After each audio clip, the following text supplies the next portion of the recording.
Hello, welcome back to my channel.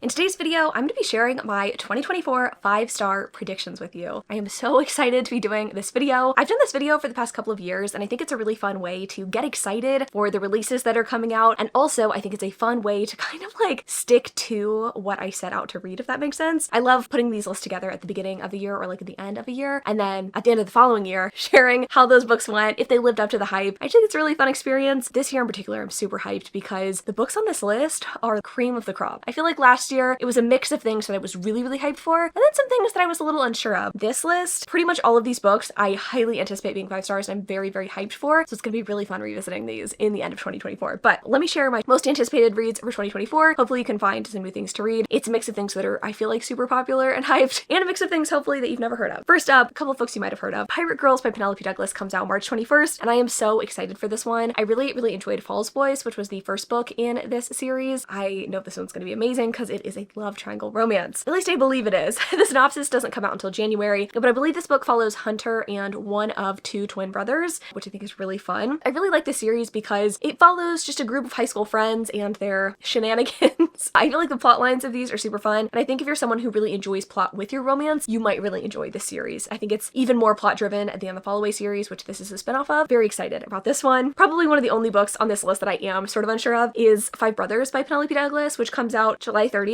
This one, I know that I'm gonna read, which is why I put it on this list, but I don't know how hyped I am for it since I didn't love Credence, and this one has kind of a similar vibe. So this book is about 5 brothers who live on kind of the wrong side of the track, and our heroine who kind of gets caught up with them. I think they're all sort of in their early 20s, mid-20s. She has like a thing with all of them, and it's not a why choose novel. She does end up picking one, kind of like in Credence. Very excited to see how this one goes. I think all of the guys in this book are brothers of the heroine in Tristix Venom, which I think is fun. So I'm wondering how heavy the plotline is going to be in this one, and just what the vibe's gonna be. I don't know, fingers crossed. I liked the idea of Credence, didn't love the execution, so like maybe this will be more fun. We'll see. One that I can almost guarantee I'm gonna love is Wild Love by Elsie Silver, which we just got a synopsis for today, and this one comes out in April of 2024. It's a single dad, forced proximity, brother's best friend romance. This one is about our heroine Rosie, who I believe is back in her small town. She enters into a relationship with Willa's brother, I believe, from Heartless. He's a billionaire. I think he owns his own, I was gonna say recording studio. He does music shit. He also owns a club, I believe, as well, but I'm so used to, I feel like, small town romances where the hero is either like a rancher or he owns a small business, and that's not the case in this one. So I'm curious to see how that kind of plays out. Like the billionaire in a small town, is it gonna be fish out of water? I don't know. Very curious to see. Another one that I'm very curious about and very excited about is Savorite by Tara DeWitt. This one comes out May 21st. I'm pretty sure I discovered Tara DeWitt this year, if not late last year. She has such a way with writing romance that is deeply emotional and sweet, but also really sexy. The plotline of this one is kind of wild, and it's definitely on Goodreads if you want to go check it out. It's about our main character Sage, who I believe gets dumped by her fiance, and everybody in town is feeling kind of sorry for her. She doesn't want people to feel sorry for her though, so she decides she is going to enlist the help of someone to win this like town-wide contest or something like that. And in comes Fisher, who is a chef who's kind of down on his luck. He's in from New York to kind of like gain inspiration again, and I guess they sort of like form an alliance, I guess you could say. I think it's gonna be kind of Grumpy Sunshine. I also think he is a single dad or like a guardian for someone. Regardless, I think it's gonna be so good. I'm very excited about this one. All of the promo that Tara has been doing for this book has been fantastic. Hats off to you, Tara, with your marketing. It's gonna be so cute. I'm excited. And it's set in a place called Spoons, Oregon, kind of like Forks, Washington. Anyway, sounds super cute. Very excited about this one. A book that actually is already out, but is getting republished, is Next to You by Hannah Bonham Young, and I wanted to put it on this list because I haven't read this book. I'm excited to read this book, and it's gonna be motivation to read this book. And maybe you haven't read it, and it'll be a new release for you as well. This one is a basic like friends to lovers romance where the heroine is kind of having like a quarter life crisis. All of her friends are in relationships, and she's like, I need to find something to do to like fill my time. So she decides she is going to renovate an old school bus so she can live in it. She doesn't have the renovation skills, so she enlists the help of her friend. Friends to lovers relationship ensues. Very excited about this. I've heard good things about it. It sounds cute, and I'm excited to read it when it comes out. Another book coming out April 9th. Couldn't be more different. The Familiar by Leigh Bardugo. This is probably one of the only books on this list that isn't romance, because I'm a romance-ass bitch, I think we all know. To my understanding, this book's about a little maid girl. She can do tricks, not the kind that you turn for money, but the kind that are magical. She gains the attention of the secretary of the King of Spain, and that guy's kind of in trouble. Like, he's kind of not having a great time because the Armada just got defeated, and he's trying to do anything he can to keep his job. You know, fair enough. So he's like, oh, you can do magic? I think the king's gonna like you, so you're gonna come with me to the castle. And she's like, all right, I guess. But she gets caught up in this world of intrigue and wildness, and she enlists the help of a familiar, an immortal familiar, to help her out. It sounds like there's a lot going on in this book. There's also a bit about religion, because I believe the heroine's Jewish. It sounds spooky-ooky, so like sign me the fuck up. I'm very into this. It's a standalone novel. Do I wish we got the third book in the Ninth House series? Yes. But I'm also still excited for this one, and I definitely will be picking it up. Also, the cover of this is fucking gorgeous. Hello? I'm gonna read it. And I'm sure as Hayden's editing this video, he's like, yeah, I'll probably read that too. Not to speak for you a bit, but like, I'm looking forward to it. Another book that I am tentatively looking forward to, I say tentatively because I am 0 for 3 for Emily Henry books with 2-word titles, okay? I have not enjoyed any of them.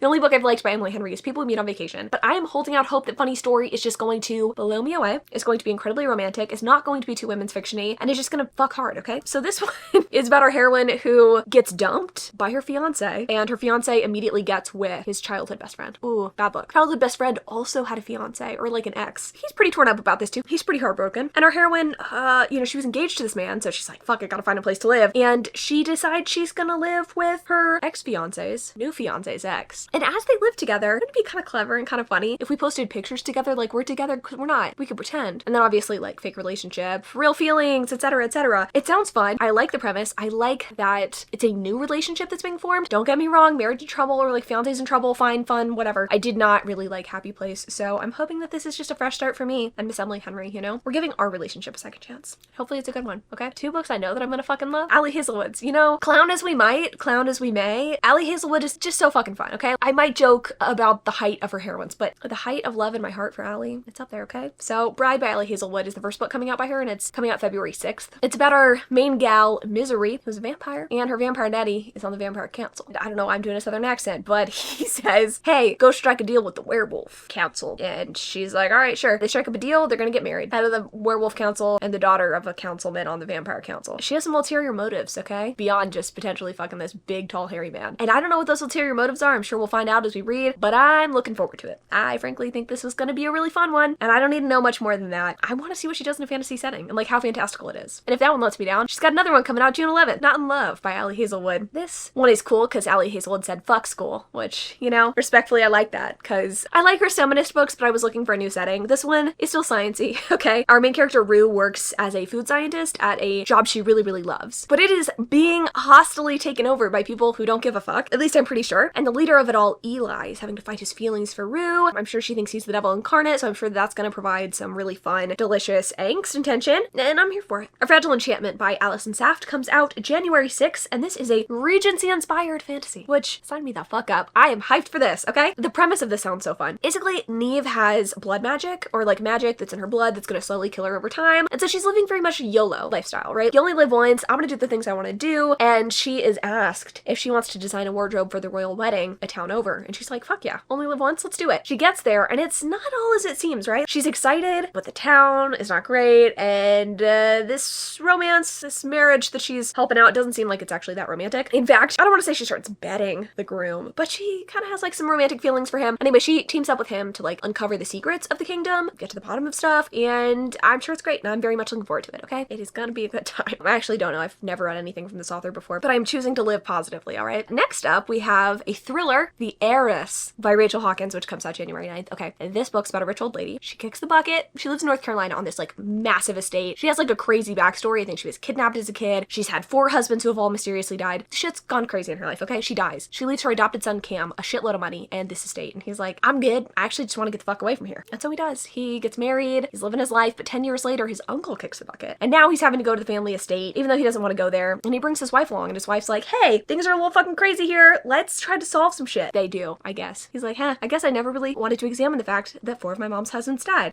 Let's figure out what's going on there. And I'm sure it's twisty and angsty and fun. I just like the mysterious family secrets, dead mommy thing. I just think it's cool. So I'm gonna read this, and I like Rachel Hawkins, so moving on. The Atlas Complex by Olivia Dade also comes out January 9th, and if I'm not mistaken, this is the last book in this series. Now, admittedly, I had to look up what the first book in this series was about because I could not remember, and that's part of the reason I added this book to the list, because I want to reread that first book, read the second book, read the third book, all at once, you know? Just have like a really fun little time. I fucking loved the Atlas 6 when it came out. I thought it was so good, and upon reading the synopsis, I do remember a little bit about what the book's about. 6 people who have magic get invited into this secret society, but only 5 will be initiated. So it's sort of a magical competition style book. A lot of crazy twists and turns happen. Also, the character is sexualization and the pretension of this book very, very high. And normally I'm like, ugh, pretension, but I don't know. Something about the Atlas 6 I just heavily fucked with. And now that I think about it, I shouldn't be thinking about Hayden so much, but like Hayden, I think you'd like this one. And I think y'all would like it too if you haven't read it yet. I think if you like fantasy, it's a good time, okay? It's a good time. Character-driven fantasy, we love it, okay? And I will read this book. Another book that I'll be reading.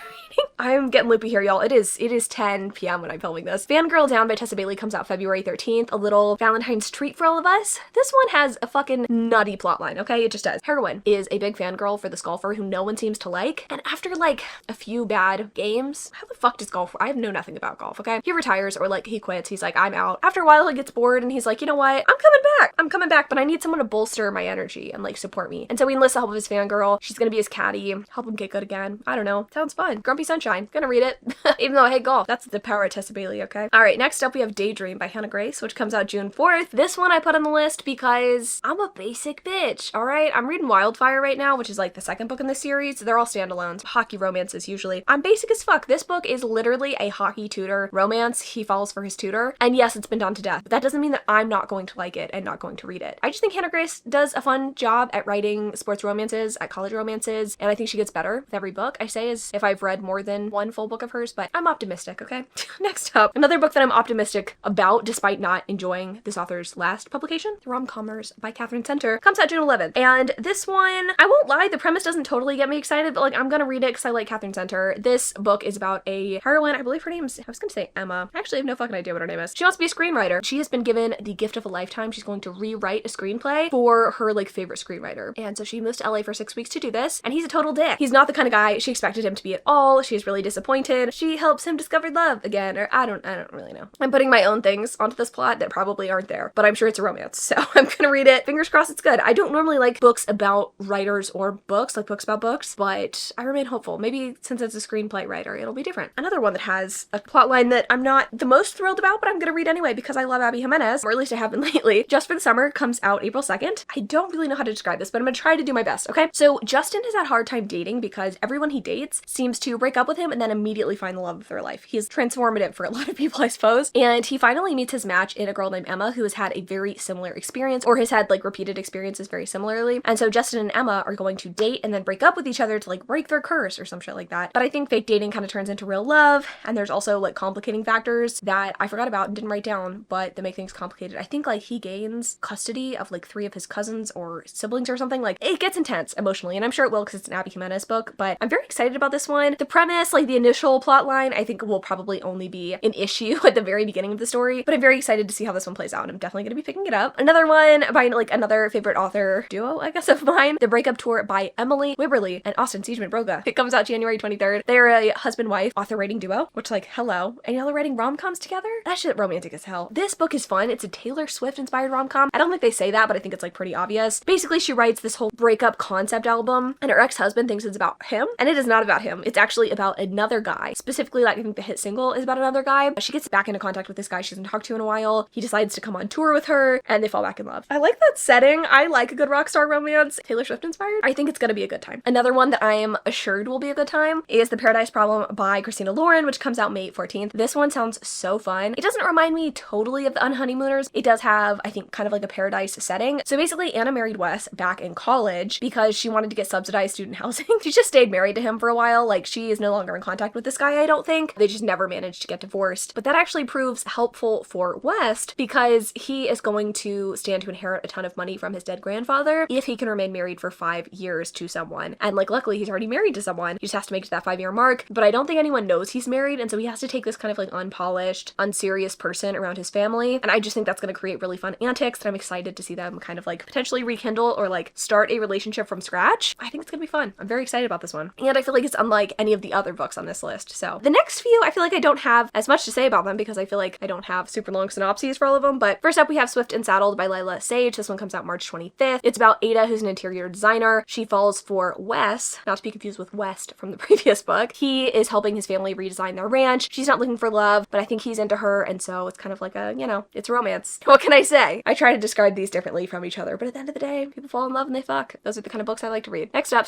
Brier by Talia Hibbert, which comes out August 6th. There's not a synopsis for this one yet, but this is the first in a series of contemporary Austen-inspired rom-coms. And I'm gonna read everything that Talia Hibbert writes, okay? She's amazing. She has such a way with writing romance. I'm not gonna wax poetic, okay? She's great. Business Casual by BK Borison comes out June 25th. This is the 4th book in the Love Light Farms series. I don't remember what the name of the series is. I don't think it's Love Light Farms, but this book's about Nova, who again isn't looking for love. So many heroines not looking for love. Charlie, I believe, is kind of a romantic. We learned about him in some of the previous books, and I think they have the one night stand that kind of turns into something more, and that's normally a premise I'm not into, but if anyone can pull it off, it's BK Borison. Next up we have Here We Go Again by Alison Cochran, which comes out April 2nd. I really loved Kiss Her Once for Me by this author. I've been kind of keeping my eyes peeled for any new books by her, and this one is a childhood friends to lovers story about two women who teach at the same school. They've been friends forever. One of them is kind of like constantly dating, not taking life too seriously. The other one is like kind of a grandma and is always home knitting. Like she can't bother with like the life stuff. But when their former English teacher tells them, hey, I'm dying, they go on a road trip, all three of them together, sort of like a one last chance sort of thing. And I think that the two ladies fall in love, which is what we like to see, don't we? Okay, very excited about this one. I think it's gonna be really good. Even though I don't normally like road trip books, I'm willing to give it a shot, okay? Another book that I'm definitely giving a shot is At First Bite by Olivia Dade. This one comes out February 13th. I'm excited for this one because I feel like a lot of the romances I read are about people in their early 20s, mid 20s, and Olivia Dade does a really good job at writing books about slightly older couples, and this one seems really fun. So the heroine is engaged to a guy, and as part of her wedding gift to him, she was going to buy a spite apartment, or she did buy a spite apartment, which is a very, very small piece of property in between his apartment and his brother's apartment, so that like, I don't know, they can own more property or something. I'm not entirely sure, right? It's like to spite this guy. That proves to be difficult though, because he ends up dumping her, and the reason he ends up dumping her is because his brother was like, hey, dump her. So now she's living between her ex and the ex's brother that was like, dump her. So things are complicated for our heroine, and I think she ends up falling for the brother, the guy that was like, don't marry this woman. So very excited to see how that turns out. I feel like if anyone's gonna convince me that this is gonna work, it's Olivia Dade. She does such a good job at writing convincing relationships, writing mature characters, so I really love her stuff. I feel like she's underrated. You should definitely give her stuff a try if you haven't before. And then lastly, a book that I'm not even gonna try to attempt to tell you the synopsis of, A Fate Inked in Blood by Danielle L Jensen, comes out February 27th. The only note I have for this is, can I be real? I barely understood the plot, but this was on a lot of lists I saw on Goodreads for like people's most anticipated books. It's a fantasy romance novel. I think it's Norse inspired. Our heroine is a shield maiden. I don't know what that means, but I think there's like war in this book. All of the early reviews for this, I kid you not, are 4 or 5 stars and say this is like the best fantasy romance they've ever read. And I'm always looking for a good fantasy romance. It might not seem like it since I don't read many, but I think that's because reviews for many are not convincing to me, but this one seemed really good. Check it out if it interests you at all. I had never heard of it before now, but I'm very excited to give it a try. Very excited to read all 24 of my 2024 most anticipated reads. I always want to say romances because I mean, like, most of these books are romances, but there's a few sprinkled in that aren't. I'm very excited about all of these books. I hope you are too. Let me know in the comments what your most anticipated reads are. Let me know what I missed. I feel like I did this last year and y'all put so many books on my radar that I was like, how did I miss this? I love this author. I can't believe they're publishing something and I didn't know it. But yeah, I love doing this video. Very excited to check in with y'all at the end of the year and see how these went.